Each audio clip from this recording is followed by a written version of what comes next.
Welcome to the HealthiHer podcast. Your host, Dr. Amy Brenner, is a board-certified OBGYN with additional certifications in functional and integrative medicine. This podcast is meant to help women find reliable, relevant information to help them feel better, look better, and live better. Here you will hear in-depth information about hormones, sexual medicine, aesthetics, cosmetic gynecology, and functional medicine. Hey friends, and welcome back to another episode of HealthiHer. I sure do want to express my thanks to all of your support of listening to this podcast and sending us emails about what you want to hear and what you liked. So if you ever want to send us an email, feel free to send us an email at contact@dramybrenner.com. So anyway, on to today's episode. We are going to talk about a skin disorder that has a favorite of going down to the vulva, and it is called lichen sclerosus.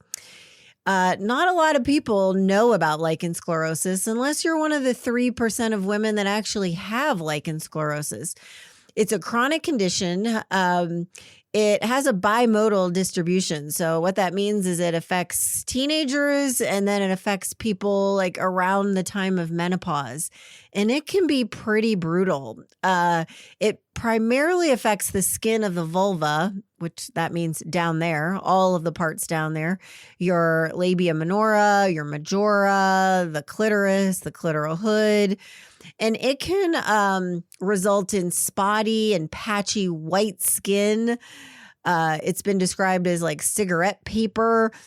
It can cause scarring. It can cause obliteration of your labia minora, being scarred to the majora, scarring over your clitoral hood where you can't see the clitoris anymore. And so as you can imagine, this can lead to a lot of discomfort and even painful sex. There's not a lot of knowledge surrounding this condition. A lot of times it starts in women with just some chronic itching, and sometimes it can take years before it's even diagnosed, because what do you think about when you think of itching down there? You pretty much think in women a yeast infection. So a lot of times it goes undiagnosed, and sometimes providers aren't familiar with diagnosing and treating this disorder. So I'm really excited to share with you what we have in store for you today. We have someone who is actually brave enough to share their journey about this condition in hopes of helping other women who might be suffering with similar symptoms and have been diagnosed with lichen sclerosus. As you can imagine, some of the things that we're going to talk about are pretty private. So for her privacy, we are going to keep her anonymous, and we are going to refer to her as Stephanie. So thank you for joining us today, Stephanie. You're welcome. So let's just go back in time. When did your journey with this disease, lichen sclerosus, begin? Well, it wasn't something that I'd ever heard of. I am one of these people that I am faithful in going to my gynecologist every year. I've done that every year since I was 19 years old. So it was a shock to me that in early 2019, my gynecologist was doing a routine exam and said, "Oh, you have the beginnings of lichen sclerosus," and I was like, "What?" I had no idea what it was, and he took a mirror and he showed me my vagina, and I had a white patching on the skin in between the labia majora and the minora, and it extended around the perineum and went onto my anus, and I'd never noticed it. It was just light colored white patches. Were you having symptoms then? At the time, I was having a lot of itching, and I kept thinking, man, I thought maybe I had some kind of dermatitis or something like that, but I was just having a lot of itching and a lot of irritation. But for me, so when he showed me this, I thought he acted like it was no big deal, and he gave me some, or he wanted to do a biopsy, so we did a biopsy that day. And what was that? What was that like? That was pretty painful. Okay. I'll be honest, that was pretty painful. But he used lidocaine, and I'm thinking I got a shot, and I think the shot was more painful than the actual biopsy. But the biopsy later, it was painful for a good week and a half, that biopsy, because they've got to go through a lot of layers of skin to actually do a diagnosis of the LS. So, and I was, at that point, I was kind of in shock because I didn't know what it was. I hadn't had a chance to Google anything yet, so which that was probably not. That's Googling your medical conditions is not fun anyway. So because you're just going to jump down every kind of rabbit hole you can possibly think of.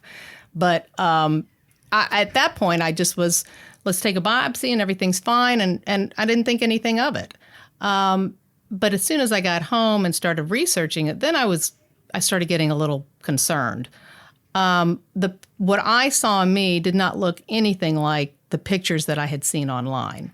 And my doctor had acted like it really wasn't that big of a deal. He gave me some estrogen cream and told me that I needed to apply it. He was very specific about where I should apply it, and that I didn't put it all over the vagina, that I only put it on the opening of my vagina. And he was just very specific. It did not do anything to relieve the itching. And it just, the more I thought about it and the more I read about it, I thought, well, this can't be all there is. And I went back 3 months later. We changed creams to a different cream because I started having more irritation from the estrase. And his attitude just seemed to be that this was just a part of menopause. Now, did he give you a steroid cream or just an estrogen cream? Just gave me an estrogen cream, and it was just the estrase. That's all he gave me. And there was no talk about steroids. There was no talk about what can happen when this disease progresses farther than what it is. Mine, unfortunately, started to progress. When I think back to the years before that, I think that I had several years of the beginnings of this that I didn't know about. I was having frequent yeast infections. I had a couple of bacterial, the BV infections, and every one of them came right after I had intercourse with my husband. And it got to the point where we just stopped having intercourse because it was just the biggest pain to have to spend a couple of weeks going through treatment, and then as soon as we had intercourse again, it was right back where I started from. And I just got to the point I was like, this is ridiculous. We can find other things to do other than this. And at that time, I was still going to my regular gynecologist and being treated for yeast infections and bacterial vaginosis, but there wasn't any visible signs of this, and there was never any talk that there could possibly be anything else. Mm-hmm. Now, at that time, and that's pretty typical for this kind of disease. It can take years before somebody's officially diagnosed with lichen sclerosus. So your story is pretty classic. Yeah, and that's kind of what I'm finding out. And at that time, I was also. So I started doing, when I was in my early 40s, I was having perimenopause. So I was already having hot flashes. And so there was already kind of this slowing down of my system. And I guess I was kind of preparing myself that this is just part of getting older. This is just kind of what menopause is going to look like. And, I stopped having a period, went full menopause when I was 50, and just kind of thought, okay, this is what it's going to look like. But this this LS was a whole other ball of wax. It was, I mean, when I say it was itching, it's intense itching. And I've tried 20, 30 different products. Everything from... Yeah, what did you try? Oh, my gosh. I've tried Emuade. I used something called V-Magic. I used Vaseline, coconut oil, barrage oil. And there's probably 20 different vulval creams that you can get that I went through every one of them on Amazon trying to find something that either that would just make it feel better because it was dry. And this was before you were diagnosed. This was this was after I was diagnosed. Okay. This was after I was diagnosed, and because it seemed like as soon as I got that diagnosis, things just started trailing downhill. And I do think that the stress of knowing this, and just stress in general, just can kind of kick this into high gear. I didn't know I had it, but now that I knew I had it, that was the focus. Mm-hmm. And so I think I even made it even worse just because that was where my focus was. Yeah. Did any of those over-the-counter creams help? The only thing that I found that helped was the Emuade, and it helped me personally just for the itching. But I've talked to other people who have experienced this that it did not help. So I think you could probably find something that might help you for a period of time. You might find something that does help with the symptoms. But it's very individual into what people can put on their skin and not cause a yeast infection, right? Or not cause something else to happen when you're putting all these products on there. So it's trial and error. Did the estrogen help at all? The estrogen did not help. I don't think that the estrogen helped for my lichens. One, because I don't think I was using enough, and I don't think it was applied properly. Gotcha. So, and now, that's did on he me. ever give you a steroid cream? No, I got really frustrated because I felt like his attitude.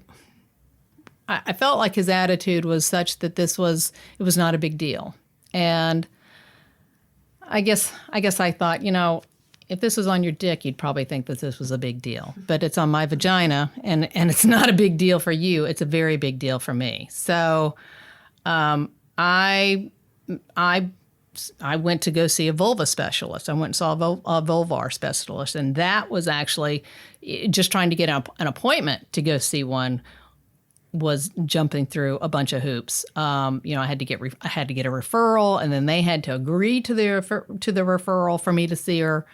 And around that time, I was doing all kinds of researching for different doctors, and that was when I found you.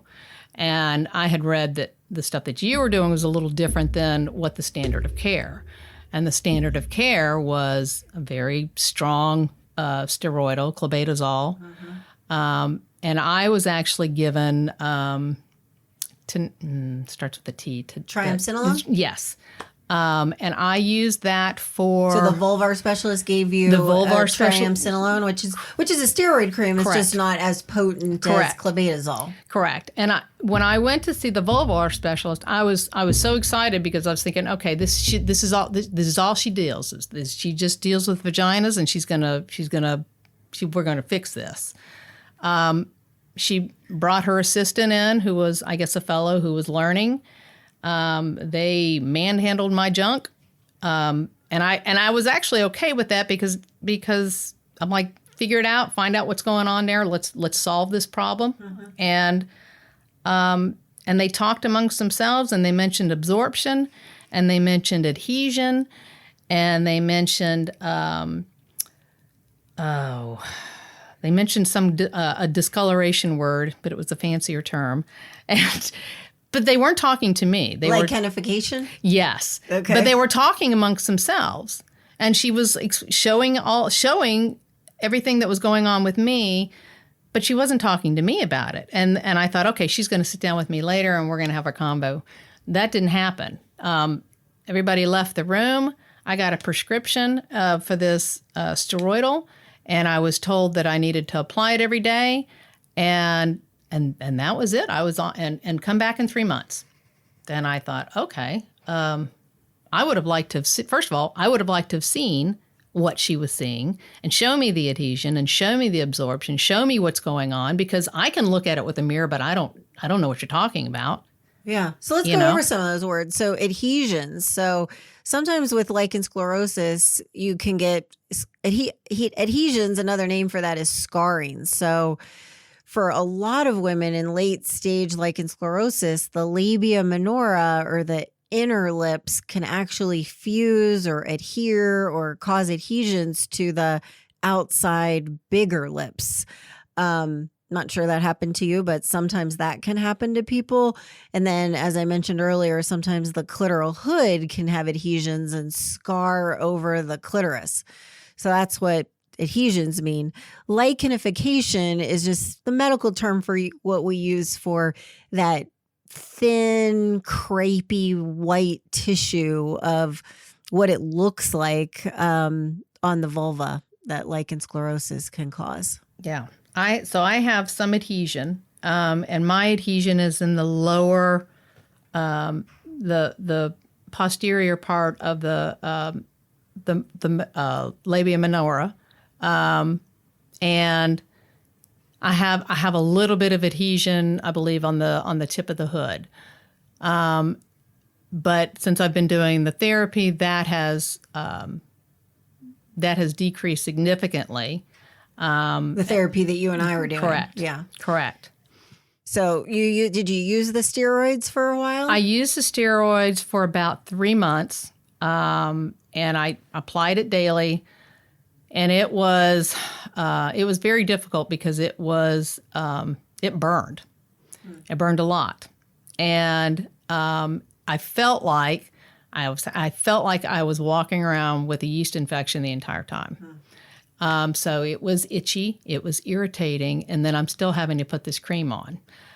This cream did not help any of the external itching that was happening because of the lichens. I had this new kind of itch.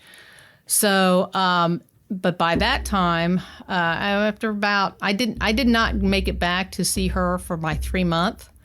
I came in and I actually saw you. And I decided I was going to do a different therapy, because my experience with steroids in general is that it doesn't solve the problem. This is just treating the symptom. This is not solving the problem. Now, it usually does for a lot of people, at least initially, help with that itching. So that's actually kind of unusual, is at least at the beginning. Now, maybe it was because it wasn't the standard therapy. Most doctors, it's kind of like a knee jerk. Lichen sclerosus equals clobetasol prescription. So maybe yours just wasn't potent enough. But for most people, using an ultra potent steroid like clobetasol does help with the itching almost immediately. Now, there probably are some benefits taking a steroid, such as it was inexpensive and covered by your insurance. Yeah. So those are the benefits. And that is what probably 99% of gynecologists in the world are treating lichen sclerosus.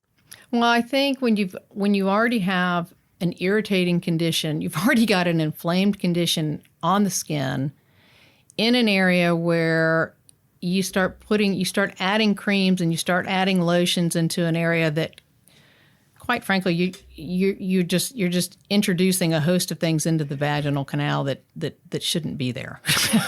And for me, I just felt like I always was irritated. I felt always itchy, always irritated, and just I'm like, this is never going to go away. I'm just going to be this giant itchy thing. So no, it just was not working for me. So not only were you having all these symptoms, but it had actually interfered with your sex life. Oh, absolutely.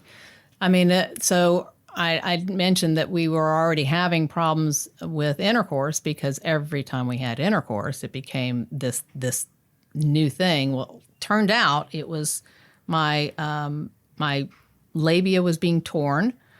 My labia was actually tearing, not from intercourse, but from masturbation or any kind of rubbing down there. My menorah had torn. It had torn on 2 separate occasions. And in fact, my husband noticed it and was like, "What is this? We haven't had intercourse. So how did your menorah get torn?" And I like, well, it was like that last month. I'm like, we had this problem last month. This is part of whatever this is.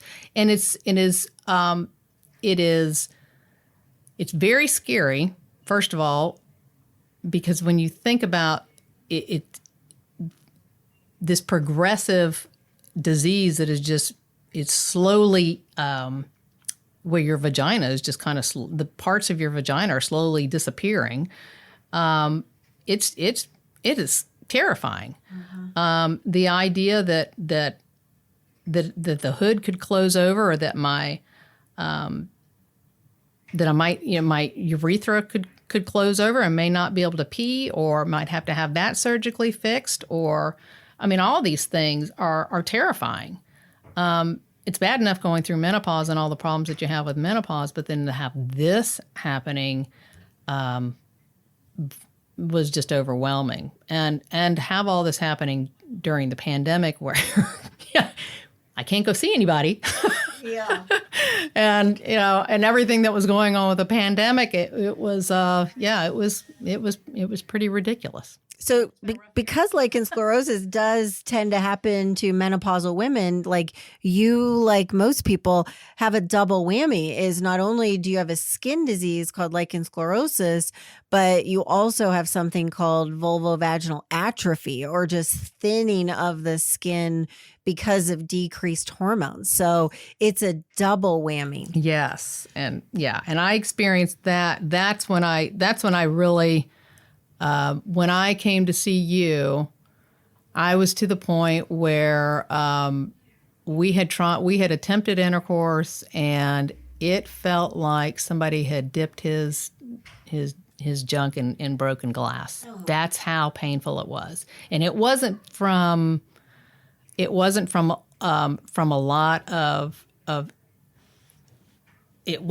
lot from vigorous sex. It was the initial entry. I was like, that's it. We're done. I mean, that's when I knew. I was like, I'm like, this is progressing way too quickly. And it was progressing really quick. And that's why I say the stress, it was not helping. The stress that was happening all around, in my case, I just had a lot of things that were going on in my life personally.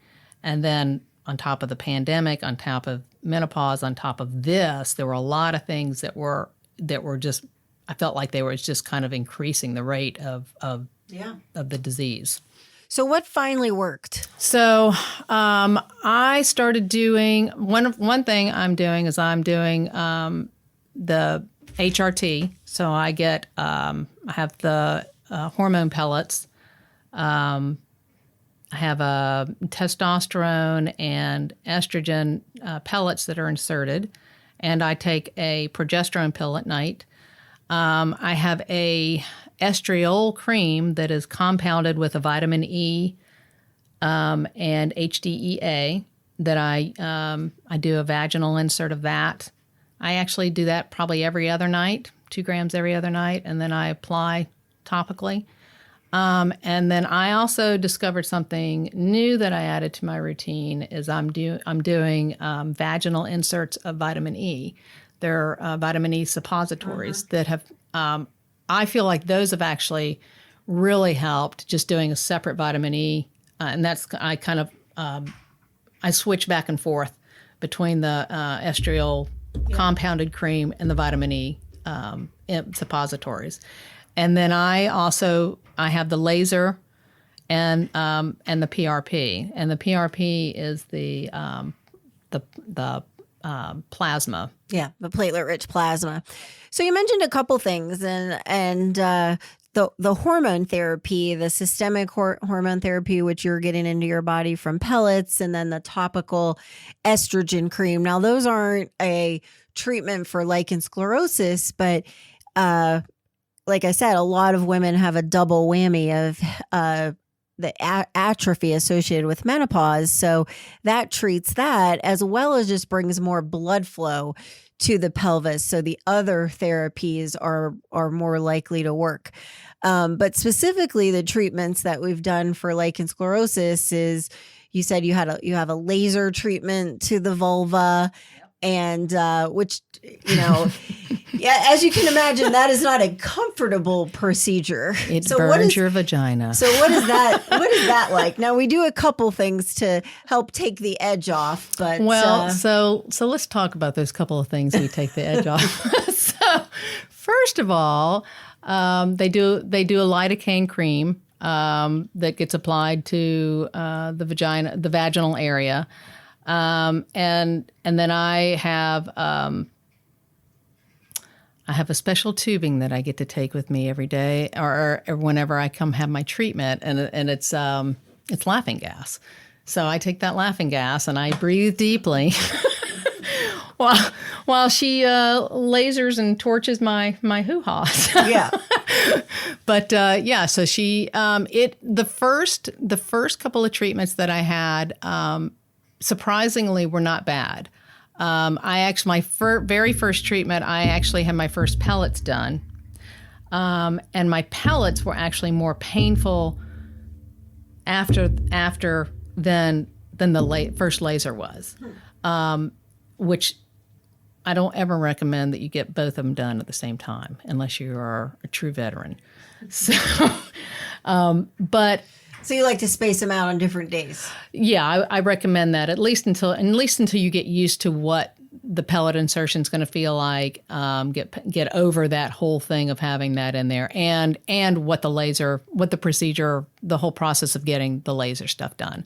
So the laser therapy that I had, it was done pretty quick. It goes pretty quick, and I had the PRP as well. So I've had injected. So yes. An injection in that thin, inflamed tissue it's not a massage. No, it is definitely not a massage. It's not a treat. No, it's not. And I know when she gets to that point, her nurse can attest that I'm usually squeezing her hand pretty hard by that time. That's when I come awake and I know, okay, we're close, because I know exactly when and I can tell in certain areas. That's usually where I'm a little more. I think there's probably a little more either active disease or just a more sensitive area where I know where she's getting a shot in there, and I'm like, okay, we're getting close, because she does the shots last. She does the shots after she does the laser. So the laser, I really don't notice. I don't really hardly even notice when you're doing the laser, but I am sucking down the gas pretty well too. So, and yeah, the coloration, my discoloration is pretty much all gone. So I assume it's helped you, since I would not be coming back for repeated torture treatment if it wasn't working. The first couple of, like I said, So how often did we do it, or how often did you have this therapy? So I had every 8 weeks. Ooh, gosh. Either 6 weeks or 8 weeks. I can't remember what our initial thing was. I think initially it was every 4 to 6. Was it every? Okay. So, but I was, I think I did every 8, because it was actually hard to get an appointment. Okay. We were like, no, I need to do this before then. And so, yeah, it was the actual procedure itself. Like I said, once you get over the initial idea of what you're doing, it's just part of the process. I was having really good results with it, so I didn't have a problem keeping it up. The PRP, one thing I did experiment with was I experimented with doing a long fast before one of them. I've been experimenting with intermittent fasting, and I had read some paperwork on fasting before chemo treatment, and I thought, and because this is dealing with T cells and regeneration of cells, my thought process was, if I can get into a fasted state, to where my body is starting to produce new T cells that maybe. Interesting. Yeah, so that was kind of one of my experiments. I just was super hungry when I got done. So that was the end of that fast. That was a quick experiment. Well, it was a quick experiment, and I did not do that one again. 5 days was the most I could do on that one, and that's okay. It was a good experiment, and I'm always gonna experiment with this because none of this is a cure. These are all symptom relievers. For me, I've been able to have sex again. I've been able to have comfortable sex again, which is great. I've been able to have sex without having irritation, without feeling like I'm having a yeast infection again, and that's been fantastic. And one thing I'm very happy with, I've never lost my ability to have an orgasm. Let's knock on. Yeah, that's great. Lots of table wood to knock on for that one. And so that is, and for me to be able to maintain some, some normal sex life is important to me. It's not everything because let's face it, it's not everything, but it's important to me right now in this part of my life, in this where I'm at right now. And that has been tremendous, being able to, like I said, and visually it looks great. I think it looks great. And I've seen really good results. Yeah, so what you originally saw in the mirror, that itching. That is reversed. Correct. So now you don't have to do these treatments as often. Correct. How often are you doing the treatments for maintenance? Call it. So we are up to every 2 months, I believe, is where we're at right now. So we're basically taking a longer time in between, and I don't know. We'll have to see how this. We'll just have to see how this goes. I want. I don't want to say I want a miracle, but I do want a miracle, and so yeah. But I'm thrilled with what it is right now, and I'm. So do you have any good. symptoms anymore? I do have. I can tell you when I say that this is not a cure, because I do know I can feel if I'm in a flare. And I know that I can tell you right now, I'm in a flare right now. And I can tell you that it is stress related. And I had a wicked cold a couple of weeks ago. And I feel like this is the result of a wicked, it wasn't COVID, but this is the result of a wicked cold and really poor eating. Because I was eating all kinds of stuff that I do not normally eat. I have found that I have found that a keto diet works well for me, and it works well with inflammation for me. And if I'm off of that, if I get too far off of that, I can tell that I start to flare. And that's where I'm at right now. Yeah, I think there's a lot of thought process behind that of, I think nobody 100% knows what causes lichen sclerosus. We think it has to do with an autoimmune disease. And in the functional world, autoimmune diseases can be triggered by food sensitivities, particularly gluten, dairy, and obviously those are avoided in things like fasting and ketogenic diets. So, it makes sense. And viral infections can trigger other underlying symptoms or other underlying conditions that you have. So it can trigger other things. And that's kind of where, like I said, that's where I'm at right now. But we're not talking. I am full on in suppression mode of my diet and my stress level. So. It's yoga every night. Yeah. I do my meditative yoga. So, well, thank you so much for sharing your story. I know it's it's a really sensitive issue, a lot of things that are related to intimacy and very personal aspects of your life. So I really hope that anybody listening, that this has helped them. Do you have any last words of advice or anything you want to say to our listeners that can relate to your journey? So what I would like to say is that there is hope with this. Don't let this rule your life. I let it rule my life and lead my life, and that's not what I need to be doing. I need to be able to manage it, and there's a big difference between letting this lead your life and being able to manage it. And everybody's body is different, and so trial and error with creams that can help relieve itching, that can help relieve some of the dryness. There's all different kinds of, there's a plethora of products out there to try, and you just have to try and figure out which works best for you. But don't give up hope. There are different kinds of treatments, and you just need to figure out which one's right for you. Everything's not going to be right for everybody, but don't give up hope. Amen. Thank you so much for joining us. You're welcome. Thank you for listening to this episode of HealthiHer. You can find us on Instagram, Facebook, and the web. Go to www.dramybrenner.com to learn more. This podcast is for general information only and does not constitute as medical advice, the practice of medicine, nursing, or other healthcare services. No patient-physician relationship is formed.